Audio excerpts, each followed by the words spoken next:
warahmatullahi wabarakatuh.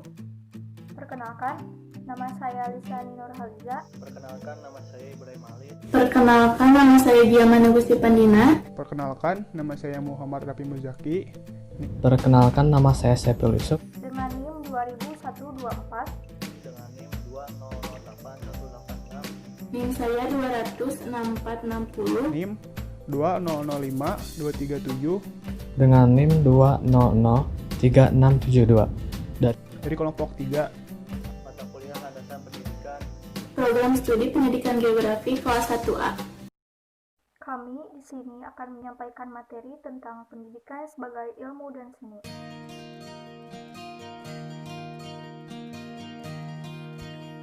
Bisa kita lihat di PPT tersebut bahwa pengertian pendidikan secara etimologi berasal dari bahasa Latin, yaitu educatum, yang tersusun dari dua kata yaitu edu dan catum, di mana kata edu artinya sebuah perkembangan dari dalam diri menuju keluar. Sedangkan catum berarti mengembangkan atau sedang berkembang. Jadi, pengertian pendidikan secara etimologi adalah proses mengembangkan kemampuan diri sendiri dan kekuatan individu. Sedangkan menurut KBBI, pendidikan adalah kebijakan suatu pemerintah untuk mengatur pendidikan dalam negaranya. Dan menurut Ki Hajar Dewantara, pendidikan adalah proses menuntun segala kekuatan kodrat yang ada pada anak-anak peserta didik. Jadi, dapat disimpulkan bahwa pendidikan merupakan proses pembelajaran pengetahuan, keterampilan, dan kebiasaan sekumpulan manusia yang diwariskan dari satu generasi ke generasi selanjutnya melalui pengajaran, pelatihan, dan penelitian. Di slide berikutnya ada tujuan dan fungsi pendidikan. Pertama, saya akan membahas tujuan pendidikan terlebih dahulu. Tujuan pendidikan menurut Undang-Undang Nomor 2 Tahun 1985 adalah untuk mencerdaskan kehidupan bangsa dan mengembangkan manusia yang seutuhnya, yaitu bertakwa terhadap Tuhan Yang Maha Esa, memiliki pengetahuan, sehat jasmani dan rohani, memiliki budi pekerti luhur, mandiri, kepribadian yang mantap, dan bertanggung jawab terhadap bangsa. Selain yang tercantum dalam undang-undang, ada pula tujuan pendidikan yang lain, diantaranya mengurangi pengawasan orang tua terhadap anak-anaknya. Melalui pendidikan di sekolah, orang tua melimpahkan tugas atau wewenang kepada pihak sekolah yang mendidik anaknya. Kemudian menyediakan sarana untuk mengembangkan bakat. Sekolah mempunyai potensi untuk menanamkan nilai pengembangan bakat pada peserta didik. Kemudian mempertahankan sistem kelas sosial. Pendidikan sekolah diharapkan bisa mensosialisasikan kepada anak-anak didiknya untuk menerima perbedaan status. Pihak sekolah pun diharapkan menjadi sumber mobilitas siswa ke status sosial yang lebih tinggi, ataupun paling tidak sesuai dengan status orang tuanya. Dan yang terakhir, memperpanjang masa remaja untuk melakukan yang positif. Pendidikan sekolah bisa pula memperlambat masa dewasa seseorang, sebab siswa masih tergantung secara ekonomi kepada orang tuanya. Jadi, dengan pertumbuhan kecerdasan dan potensi diri, maka setiap anak bisa memiliki ilmu pengetahuan, kreativitas, sehat jasmani dan rohani, kepribadian yang baik, mandiri, dan menjadi anggota masyarakat yang bertanggung jawab. Yang kedua ada fungsi pendidikan. Fungsi pendidikan yaitu untuk mengembangkan kemampuan, membentuk watak kepribadian agar peserta didik menjadi pribadi yang bermartabat. Selain itu, fungsi pendidikan juga untuk menambah pengetahuan seseorang. Sedangkan menurut David, fungsi pendidikan adalah untuk mentransfer atau memindahkan kebudayaan dari satu generasi ke generasi berikutnya. Kemudian memilih dan mendidik manusia tentang peranan sosial, memastikan terjadinya integrasi sosial di masyarakat. Lembaga pendidikan mengajarkan corak kepribadian dan menjadi sumber-sumber inovasi sosial di masyarakat. Selain itu juga, pendidikan dapat membantu kemajuan negara atau bangsa. Pendidikan dapat membantu kemajuan bangsa karena masa depan bangsa aman di tangan masyarakat yang berpendidikan. Pendidikan adalah hal penting bagi pembangunan sosial dan pertumbuhan ekonomi bangsa. Selanjutnya ada manfaat pendidikan. Di antaranya yaitu untuk memberikan informasi dan pemahaman betapa pentingnya pendidikan kepada setiap peserta didik. Kemudian, mampu untuk menciptakan generasi penerus bangsa yang ahli dalam berbagai bidang. Dan karena pada saat ini kita berada di era globalisasi, jadi harus mengembangkan keahlian di bidang iptek. Kemudian, gelar pendidikan yang pastinya berguna untuk keperluan karir di masa yang akan datang. Meskipun gelar bukanlah segala-galanya, tapi merujuk kepada keahlian, karir. Selanjutnya, menambah pengalaman peserta didik, dan untuk membentuk karakter bangsa yang bermartabat dan juga berbudi pekerti luhur. Selanjutnya, jenis pendidikan. Pendidikan terbagi menjadi 3, yaitu formal, non-formal, dan informal. Pendidikan formal, pendidikan yang terstruktur dan memiliki jenjang. Misalnya seperti TK, RA, SD atau MI, SMP atau MTS, SMA atau MA, atau SMK, MAK, perguruan tinggi, akademik, politeknik, sekolah tinggi, institut, dan universitas. Selanjutnya, pendidikan non-formal, yaitu jalur pendidikan di luar pendidikan formal yang bisa dilaksanakan secara berjenjang dan terstruktur. Jenis pendidikan ini bisa disertakan dengan hasil program pendidikan formal melalui proses penilaian dari pihak yang berwenang. Misalnya ada kelompok bermain atau KB, taman penitipan anak atau TPA, lembaga kursus, sanggar, lembaga pelatihan, kelompok belajar, pusat kegiatan belajar masyarakat, dan majelis taklim. Kemudian yang terakhir adalah pendidikan informal, yaitu jenis pendidikan yang berasal dari keluarga dan lingkungan, di mana peserta didiknya dapat belajar secara mandiri. Misalnya, belajar agama, budi pekerti, etika, sopan santun, moral, sosialisasi, dan lain-lain. Itu kan bisa diajarkan oleh keluarganya ataupun diri mereka sendiri. Apa itu ilmu?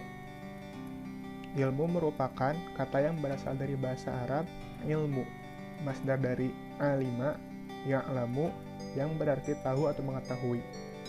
Dalam bahasa Inggris, ilmu biasanya dipadankan dengan kata science, sedang pengetahuan dengan kata knowledge.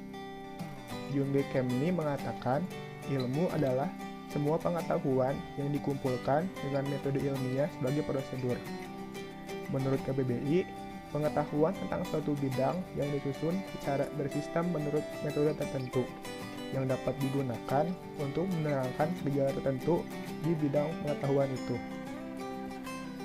Ilmu juga bisa diartikan usaha-usaha sadar untuk menyelidiki, menemukan, dan meningkatkan pemahaman manusia. Pentingnya ilmu di kehidupan sehari-hari. Ilmu merupakan kunci utama manusia dalam menjalani kehidupan di bumi. Sadar atau tidak, segala hal yang kita lakukan dalam kehidupan sehari-hari pun tidak terlepas dari ilmu. Misalnya, ilmu tentang makan, ilmu tentang mandi, sampai ilmu tentang tidur. Manfaat ilmu: mampu membedakan benar atau salah. Manfaat menuntut ilmu: seseorang tidak akan terperangkap pada perbuatan atau tindakan yang salah. Kemungkinan untuk melakukan tindakan salah karena pengaruh dari orang lain juga sangat kecil. Orang berilmu akan punya landasan hidup yang kuat, serta selalu berusaha menempatkan diri pada posisi yang ia anggap tepat. 2. Bermanfaat hingga wafat. Setelah manusia wafat, maka terputus sudah segala hal keduniawian pada dirinya.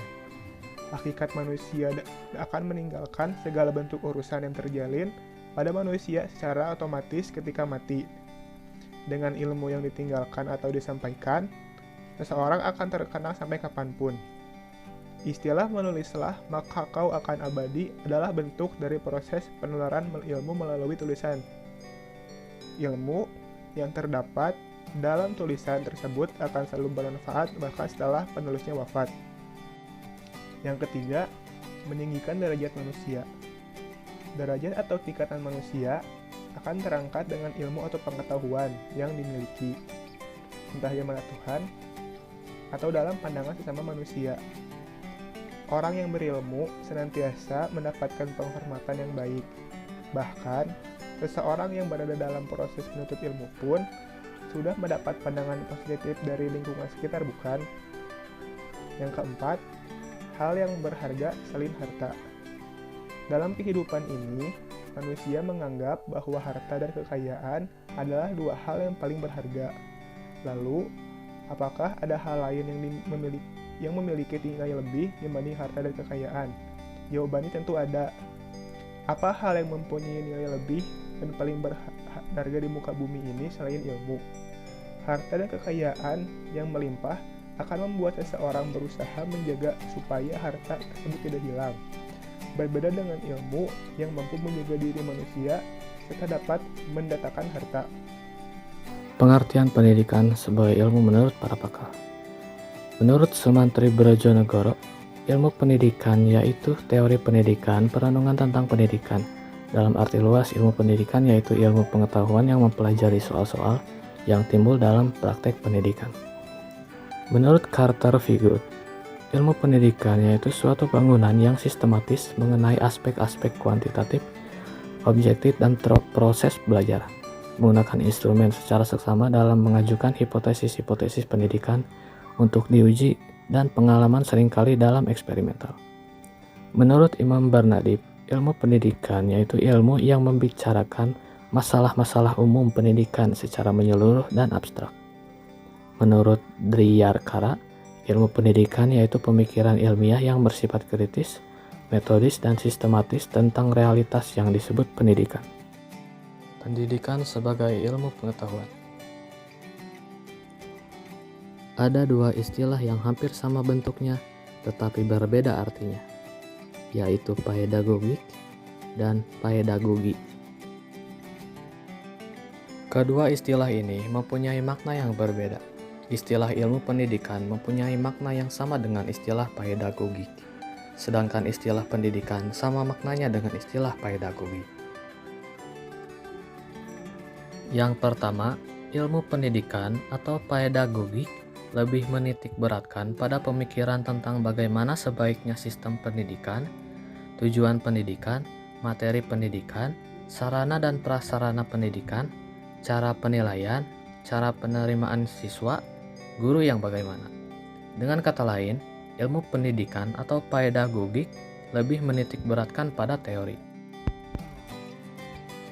Yang kedua, pendidikan atau pedagogi lebih menekankan pada praktek, yakni menyangkut kegiatan belajar mengajar.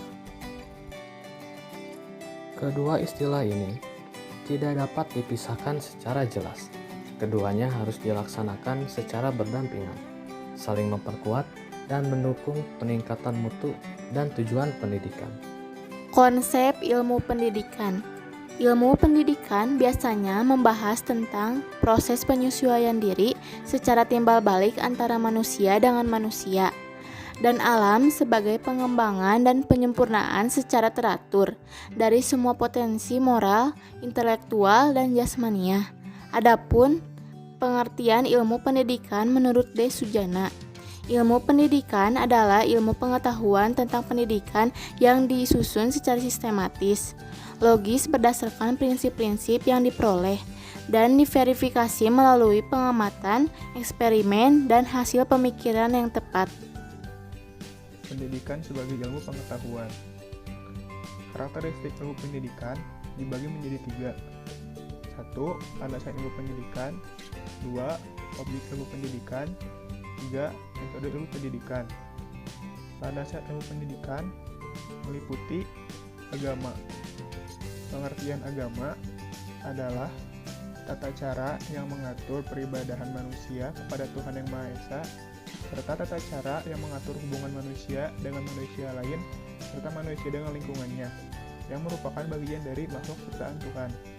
Agama dalam pendidikan itu penting untuk mewujudkan pribadi yang beriman dan bertakwa kepada Tuhan Yang Maha Esa. Yang kedua, pandangan hidup. Pandangan hidup artinya pendapat atau pertimbangan yang dijadikan pegangan, pedoman, arahan, petunjuk hidup di dunia. Pendapat atau pertimbangan itu merupakan hasil pemikiran manusia berdasarkan pengalaman sejarah menurut waktu dan tempat hidupnya. Dengan demikian, pandangan hidup itu bukanlah timbul seketika atau dalam waktu yang singkat saja, melainkan melalui proses waktu yang lama dan terus-menerus, sehingga hasil pemikiran itu dapat diuji kenyataannya. Yang ketiga adalah filsafat hidup. Setidaknya ada dua pengertian di mana istilah filsafat digunakan, arti formal dan informal. Dalam pengertian formal, filsafat adalah ilmu yang mempelajari bidang estetika, etika, epistemologi, logika, metafisika, serta filsafat sosial dan politik. Filsafat hidup seseorang adalah filsafat dalam arti informal, sebagai filsafat pribadi yang fokusnya adalah menyelesaikan pertanyaan-pertanyaan eksistensial tentang kondisi manusia. Yang keempat adalah ilmu pengetahuan.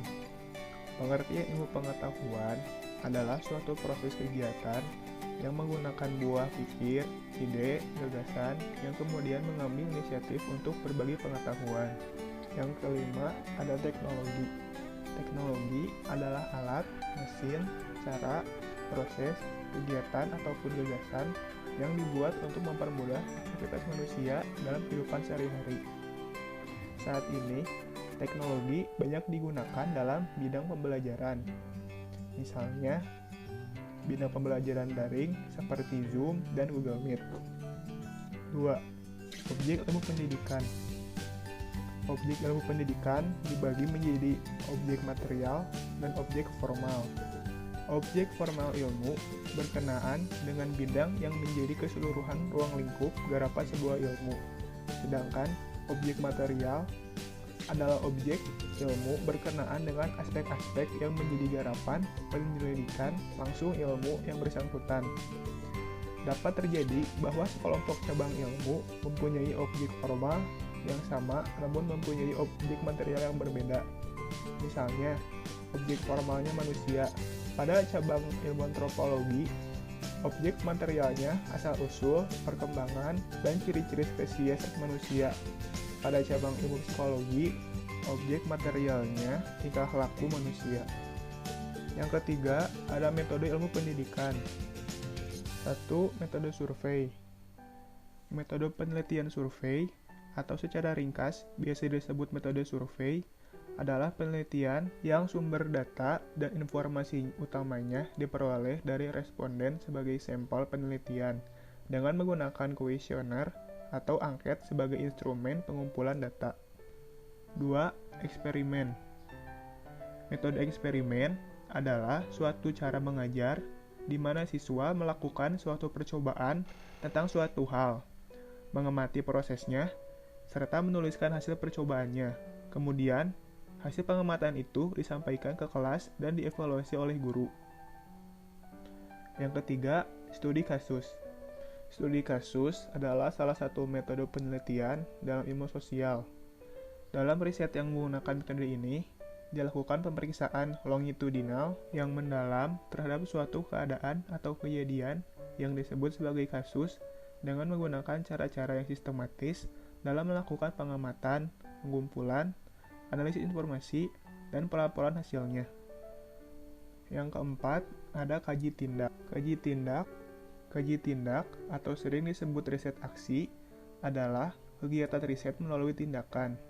Riset dengan tindakan atau riset untuk menunjang tindakan guna menangani masalah yang sungguh-sungguh penting dan berarti bagi masyarakat.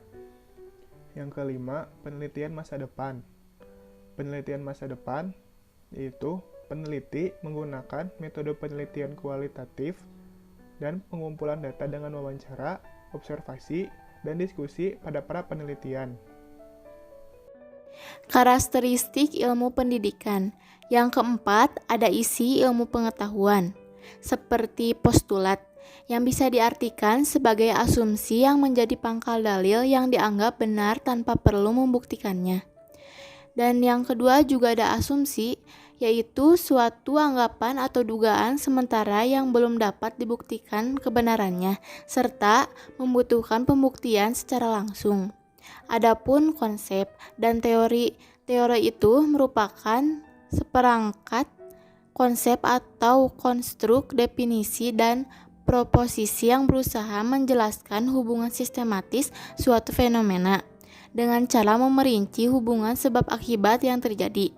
Yang kelima juga ada generalisasi, yaitu tentang membentuk ide-ide umum atau kesimpulan dari suatu peristiwa. Yang keenam juga ada hukum serta prinsip dan model. Yang kelima juga ada fungsi ilmu pendidikan, seperti menjelaskan, memprediksi, mengontrol gejala atau fenomena pendidikan. Cabang-cabang ilmu pendidikan menurut para ahli. Yang pertama dari M.J. Langfield, ilmu pendidikan terbagi menjadi dua, yaitu ilmu mendidik teoritis dan ilmu mendidik praktis. Ilmu pendidikan teoritis karena memberikan pemikiran yang tersusun secara teratur dan logis atau sistematis tentang masalah dan ketentuan pendidikan. Lalu, ilmu mendidik praktis adalah suatu praktek pendidikan untuk mendapatkan kemudahan dan kenyamanan dalam mencari pengetahuan. Ilmu pendidikan praktis memberikan pemikiran tentang masalah dan ketentuan-ketentuan pendidikan yang langsung ditujukan kepada perbuatan mendidik. Ilmu pendidikan praktis ini menempatkan diri di dalam situasi pendidikan dan mengarahkan diri pada perwujudan atau realisasi dari ide-ide yang dibentuk dan dari kesimpulan-kesimpulan yang diambil. Lalu yang kedua, menurut Reja Muyaharjo, ilmu pendidikan terbagi menjadi dua, yaitu ilmu pendidikan makro dan ilmu pendidikan mikro. Ilmu pendidikan makro yang berarti ilmu pendidikan dalam cakupan luas, dan ilmu pendidikan mikro yang berarti ilmu pendidikan dalam cakupan lebih sempit. Di dalam ilmu pendidikan makro terdapat ilmu pendidikan administratif, ilmu pendidikan komparatif, ilmu pendidikan historis, dan ilmu pendidikan kependudukan. Lalu di dalam ilmu kependidikan mikro terdapat ilmu mendidik umum dan ilmu mendidik khusus.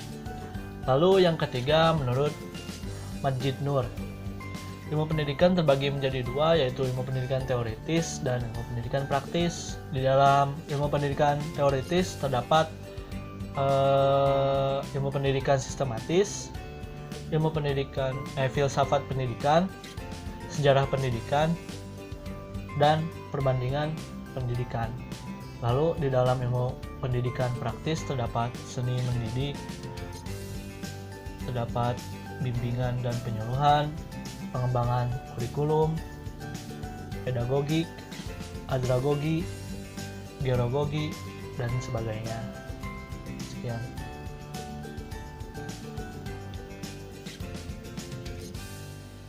Syarat jika suatu kawasan dapat tampil sebagai disiplin ilmu. Yang pertama, memiliki objek studi. Objek material ilmu pendidikan adalah perilaku manusia.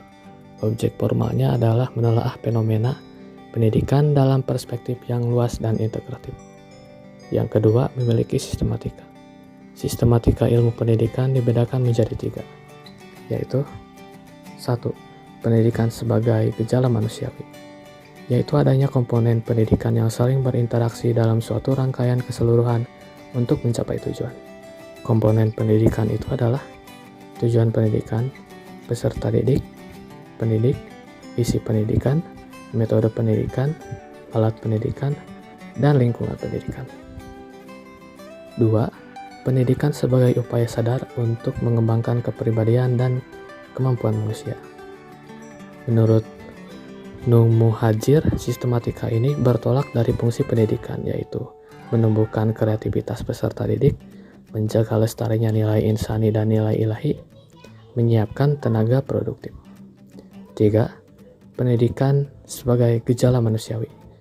Menurut Mukhtar Bukhari, ilmu pendidikan mempunyai 3 dimensi.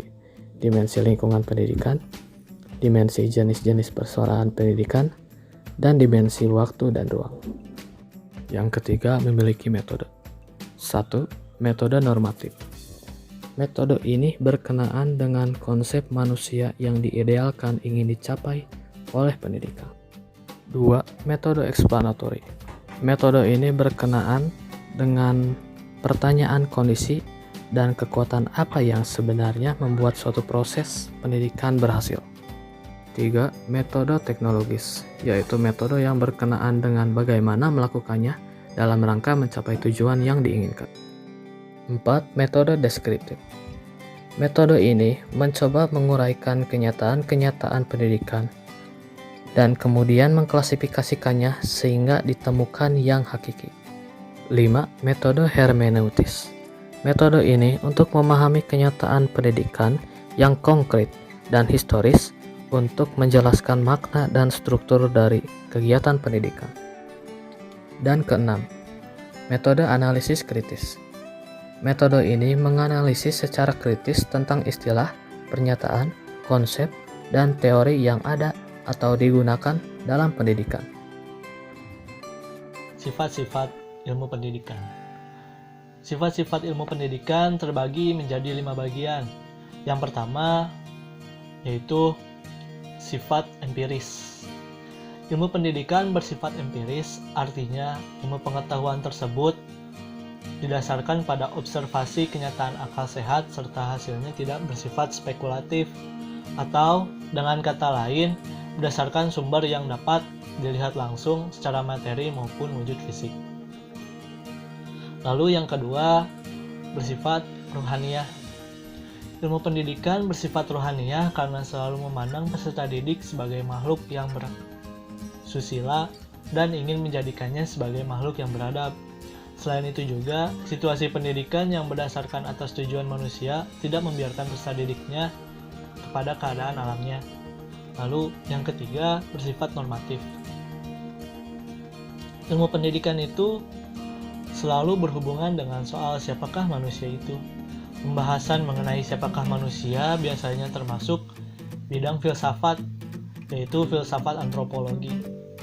Pandangan filsafat tentang manusia sangat besar pengaruhnya terhadap konsep serta praktek-praktek pendidikan, karena pandangan filsafat itu menentukan nilai-nilai luhur yang dijunjung tinggi oleh seorang pendidik yang melaksanakan pendidikan. Nilai yang dijunjung tinggi ini dijadikan norma untuk menentukan ciri-ciri manusia yang ingin dicapai melalui praktek dan pengalaman mendidik. Tetapi, secara normatif bersumber dari norma masyarakat, juga dari keyakinan keagamaan yang dianut oleh seseorang. Nilai-nilai yang dijunjung tinggi dalam pandangan manusia, seseorang atau suatu bangsa, itulah yang dijadikan norma atau kriteria untuk mendidik. Dan norma ini biasanya tergambar dalam rumusan tujuan pendidikan. Dengan demikian, ilmu pendidikan diarahkan kepada perbuatan mendidik yang bertujuan, dan tujuan itu ditentukan oleh nilai yang dijunjung tinggi oleh seseorang. Sedangkan nilai itu sendiri merupakan ukuran yang bersifat normatif. Maka dapat kita tegaskan bahwa ilmu pendidikan adalah ilmu yang bersifat normatif. Lalu yang keempat, bersifat historis.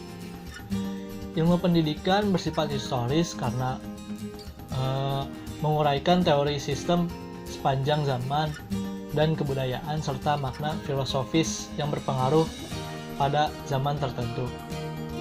Lalu yang kelima, bersifat teoritis dan praktis.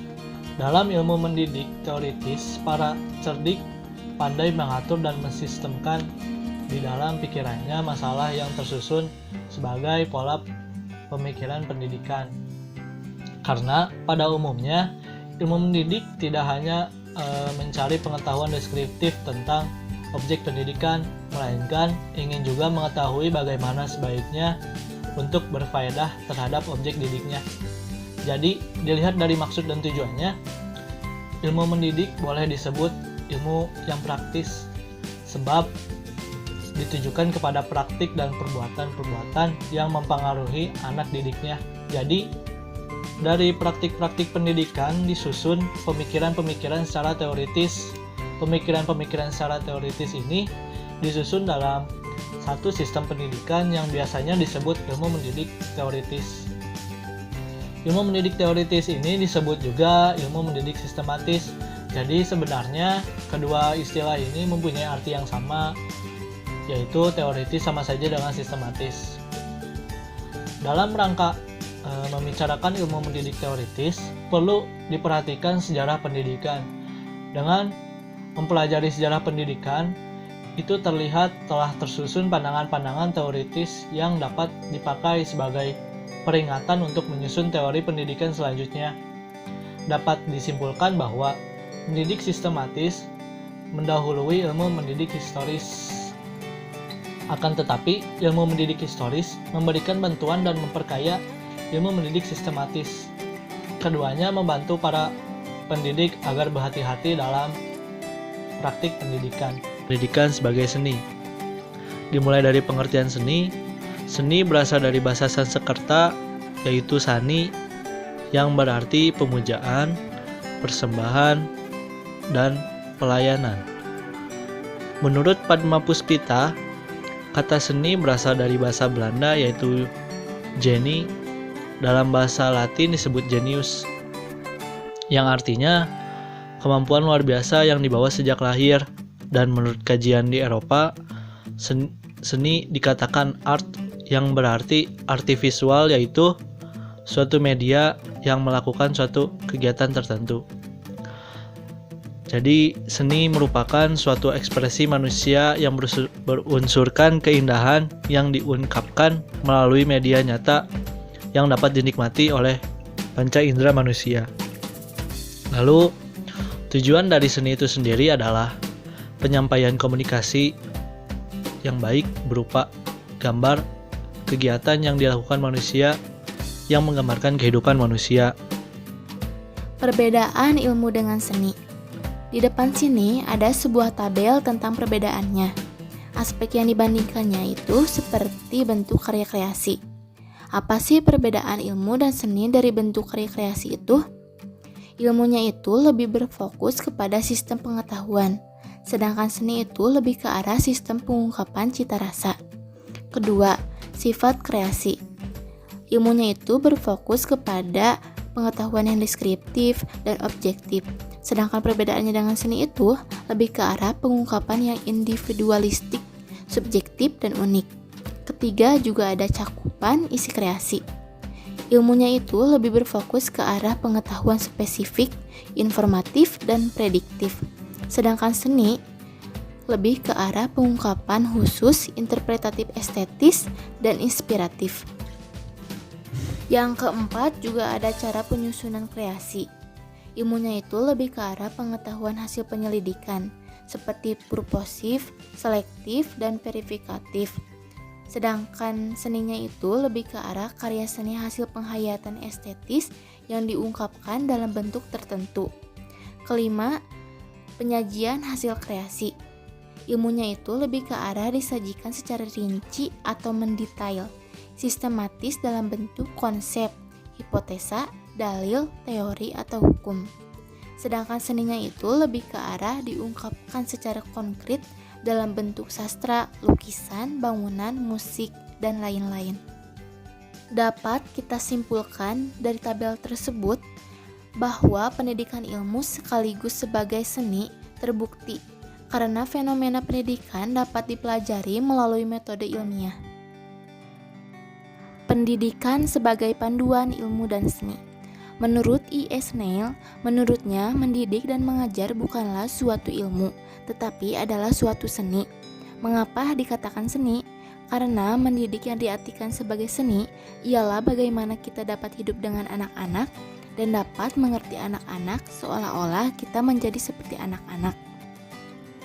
Dapat kita simpulkan bahwa pendidikan merupakan usaha untuk mewujudkan suasana belajar dan proses pembelajaran agar peserta didik secara aktif mengembangkan potensi dirinya masing-masing. Dalam praktiknya juga dapat dilakukan berbagai cara agar peserta didik dapat memahami materi yang diberikan dengan mudah. Salah satunya dengan seni. Seni dalam pendidikan sangatlah diperlukan apalagi di zaman modern sekarang ini. Dan juga pendidikan sebagai suatu ilmu, bahwa praktik pendidikan adalah aplikasi dari ilmu pendidikan, bahwa untuk menjadi guru atau untuk menjadi pendidik harus melalui ilmu pendidikan. Kami meminta maaf bila ada kesalahan dalam penyampaian materi. Wassalamualaikum.